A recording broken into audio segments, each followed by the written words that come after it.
welcome. My name is Brianna Laren, and I'm the author of Edge Control for the Soul, and this is a virtual book talk. We will be talking about our journey of self-discovery and how it relates to the poems in the book. We have 3 amazing guests, and we're just gonna go ahead and dive right in. But actually, before we do that, I want to thank our sponsors that made this virtual talk possible. That is Sweetie's Coffee, Own Your Check, HBCU Legacy Fashion, Jody Brim Photography, Still Shots Photography, Bellies to Babies Holistic, Maigani, Savor the Moment Bakery, Something Borrowed, Pen and Proper, also known as Paper by Brandy, Natasha's Credit Services, and The Learning Advantage. So thank you guys, and we will learn a little bit more about them throughout this book talk. So I want to introduce our next guest, Tori, the amazing Tori. Her business is also a sponsor, The Learning Advantage. And when I tell you that Tori is ridiculously gifted and talented when teaching others pretty much anything really, but her focus is literacy, and she is changing the world through our future, basically through kids. And she's also worked with BAM, and he loves her. He actually would prefer her over myself. And she's just really gifted, and I am blessed to know you. And was there anything you wanted to say about the Learning Advantage? Yep, as Brianna stated, the Learning Advantage is a literacy firm where we specialize in teaching early literacy through adulthood, actually. So no matter where you are on the spectrum, we can help you learn to read or improve your literacy skills. It's my heart's work. I put my heart and my all into it, and I do it for free, but you gotta pay. But it's just, I'm just fortunate to be able to run a business where I can go to work every day and pour into lives and change lives, and to have the rewards that we have. You can find us on Facebook at The Learning Advantage TLA, and on Instagram as well. So thank you. You're welcome, Tori. And Tori will be reading New Growth. Okay, it reads New Growth. Who will love her when she doesn't love herself, when she doesn't recognize her own wealth, when she doesn't think she's worthy, so she constantly worries, and the insecurities become like small rips in her stocking, unnoticeable at first until they get worse, and there is nothing left but the hole. Who will love her as she bends and breaks, moving boneless like a snake, working so hard to please others that she forgets her own existence? When she looks in the mirror and doesn't recognize her own reflection, who is this? She watched the woman that came before her undervalue herself, take on way too much, and never ask for help. She picked up the habits the woman laid down. She tried them on one by one like beautiful ball gowns. They fit her all too well. So now she has no choice but to keep them. The weight of the world has been passed down to her like an heirloom, casting a shadow so dark she wouldn't dare bloom. A way of thinking she was doomed to inherit. She is now a parrot, speaking words that were once spoken to her, words that once broke her, doing things she swore to never repeat. She accepts defeat because the trauma runs just too. She is now the woman. She looks down at the little girl, looking up at her for guidance. She doesn't have the strength, but she finds it to break the chains so they can both be free. The curse will be broken because the generations behind her need it to be. And so there was another poem that I also liked as well. It was called 4C. And so I had a hard time picking between the one that I chose and this one. So I'll read 4C as well. And 4C reads, they will tell you that she was strong and unafraid, that she won every battle and emerged unscathed. They will conveniently leave out that she too was broken. She too fell to her knees with tears in her eyes and sorrow in her soul. She too cried out for mercy. She was strong, yes, because she was held to the fire and forged by the flames. She was never unscathed. The scars were just so much a part of her that no one could tell the difference. They were her armor, but also her story of triumph and victory. But they did not come without sacrifice. Every battle, she paid the price. She had losses, They made the wins that much sweeter. Why did that poem resonate with you? 4C or 4C. So the reason that 4C resonate with me is because I think that people kind of look at what I've accomplished or what I've ascribed to and don't realize the process that's involved. And I think that some people can get so looking at the finished product, but they don't understand what you had to go through to get to where you are. But I wouldn't change anything from my journey, because every scar, every battle, and even every victory, you know, they just mold you and they make you more resolute in who you are and what you do and who you touch. And so that's the short version of why 4C resonated with me. Yeah, I can definitely understand that, because so many people, like, they see, like you said, they see where you are now, and but they don't know the journey and the things you have to overcome to get there, and they're just like, oh, that person's life is so perfect, like, I want this, I want that. Do you want to go through what I went through to get here? Like, ask yourself that, you know, like, do I want Beyonce money? Sure. Do I want to go through what Beyonce probably had to go through? No. Right. Exactly. So yeah, I definitely understand where you're coming from that. And then sometimes people will paint their own journey like that. Sometimes. And people will speak to that, how they don't highlight their downfalls and they make everything seem peachy keen. And I think that transparency is what allows people to relate to you and even helps them through their own journey. So I think that's really important. I think it's very important to be transparent. You know, it's a difference in being transparent and then just like telling all details. But you know, I believe that transparency can kind of serve as a vehicle to let someone else know in an inadvertent way that, hey, you know, it's not always going to be okay, but you can overcome. Right. And I think that, you know, especially now in the age that we live in social media, where everybody, you know, shares their highlight reel, you know, it can make some people feel inadequate that, oh, you know, they're having this, they have that, they're achieving this, they're achieving that, but then they don't get to see the in-between.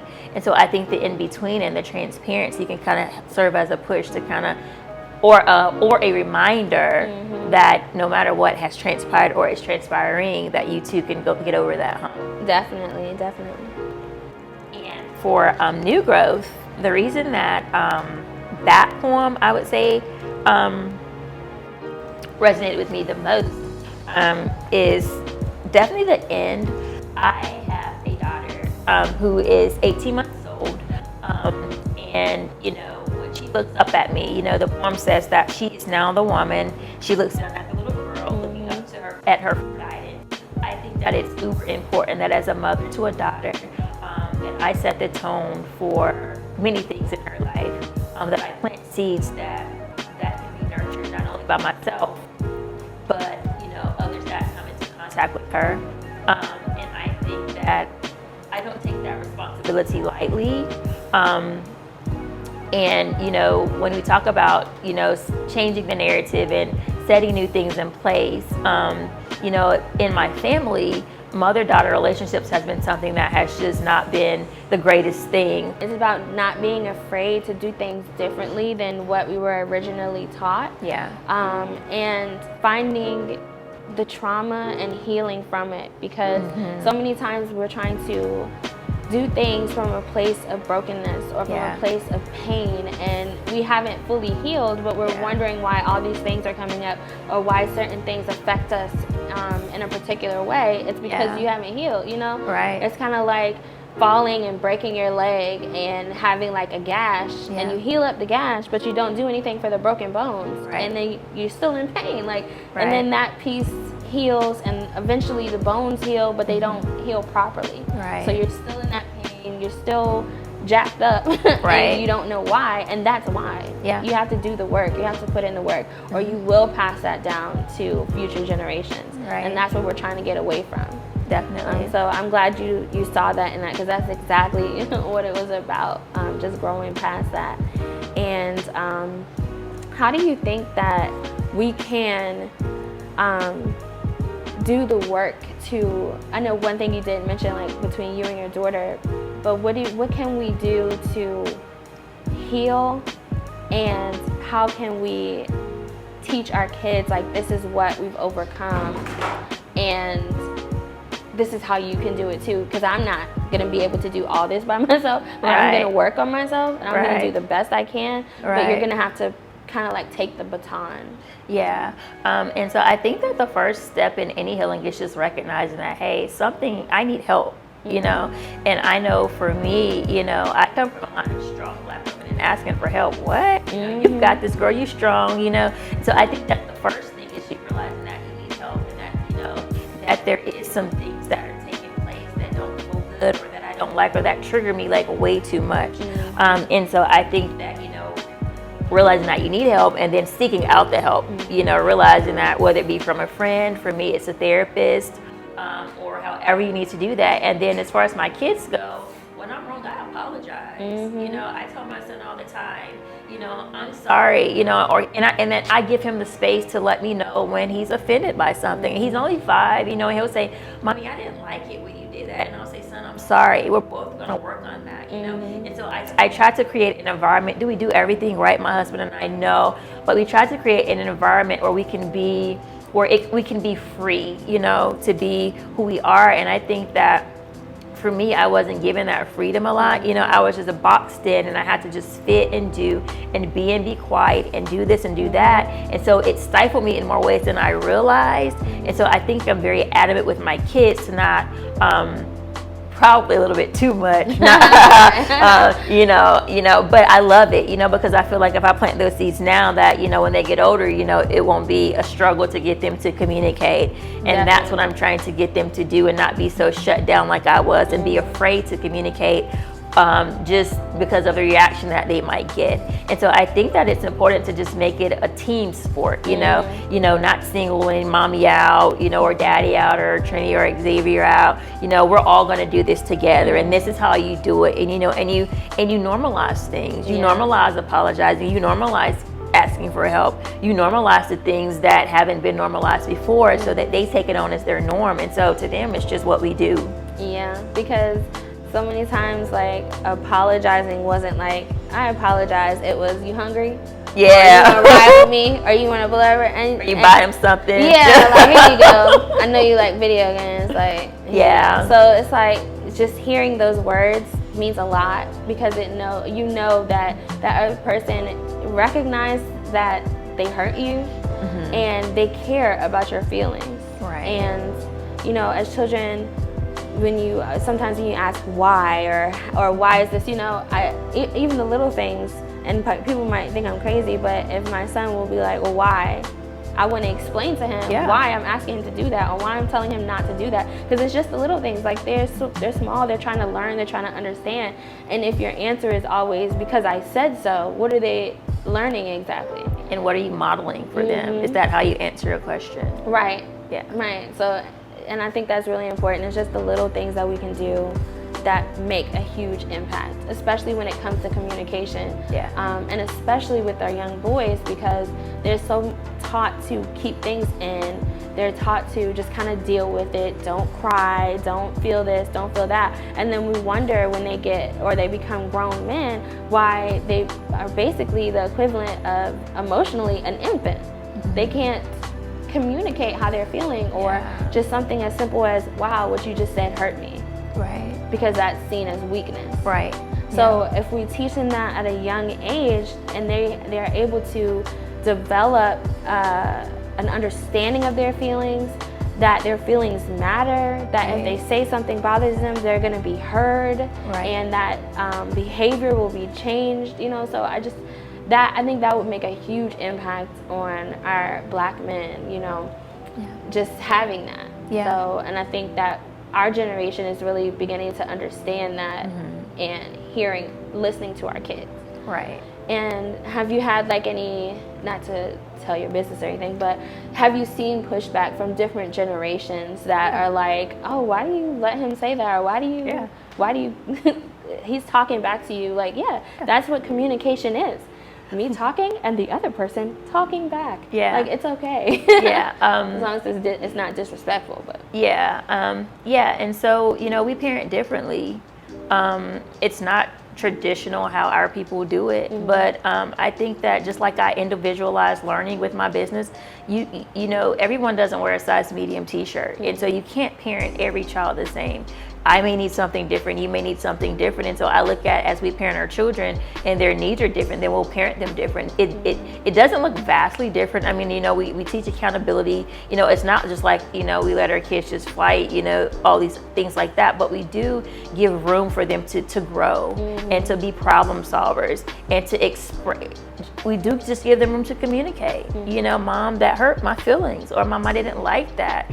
And to me, I love it because I can say, well, honey, I'm sorry. How can I fix that? You know, how can I make it right? And I don't have to exercise my authority as his mother. I know that I'm his mother. And a part of me being his mother is to nurture him in a way that he can feel comfortable and confident. Because what it is, it builds confidence in him to know that, hey, my feelings are valid, you know, and if my feelings are valid, then when I believe in myself, that's valid. And then when I have an idea that idea is good enough. So while some people may look at it as, oh, he's saying things to her and that's his mother, in my brain, I'm looking way down the road.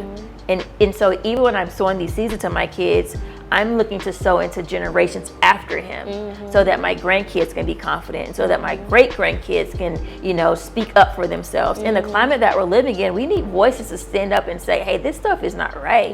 It's unjust. But how many kids feel comfortable enough to do that because they're always shut off and their voices are being choked off? And so if I can nurture that at home, you know, in a respectful way, then I feel like as his mom, or even as Trinity, as she begins to talk and grow up, and she will let me know because her personality is like, whoa, you know, but I want her to be that, you know, to be that voice, and just to understand that, hey, my voice matters and my voice can be a catalyst for change.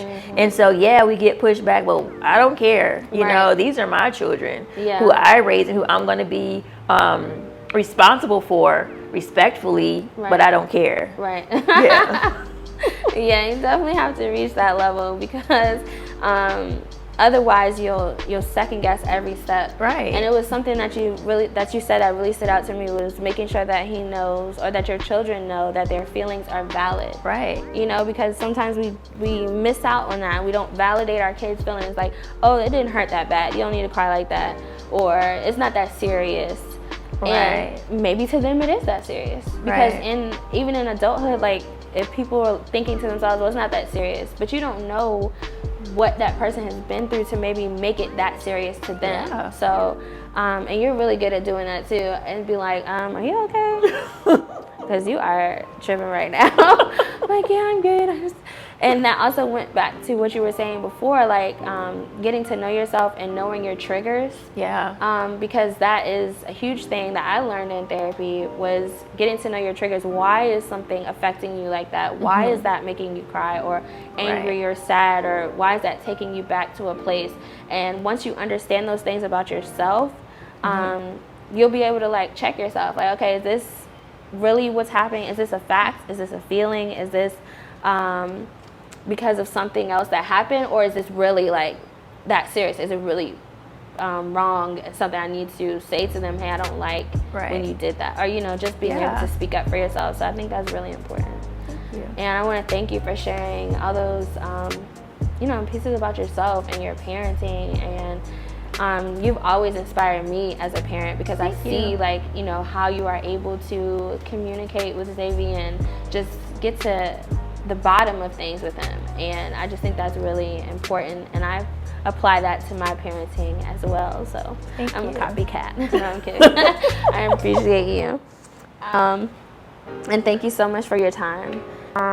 Going to a couple of our sponsors, Jody Brim Photography. Along with her team of stylists and makeup artists, she is able to create custom visual imagery to help you to attract your dream clients by showcasing your passions and talents to ultimately elevate your brand through sharp, clean, beautiful imagery. And they have lots of fun doing it. And I have worked with Jody personally, and she is phenomenal, okay? She will make you feel like the most beautiful person in the entire world. Seriously. I was in there like, oh, okay. All right, then. She's amazing. And Pen and Proper, also known as Paper by Brandy on Etsy. She has a variety of amazing products that celebrate Black culture. She has anywhere from pins to birthday cards to stickers, and she is a great designer, and you seriously cannot go wrong with her products.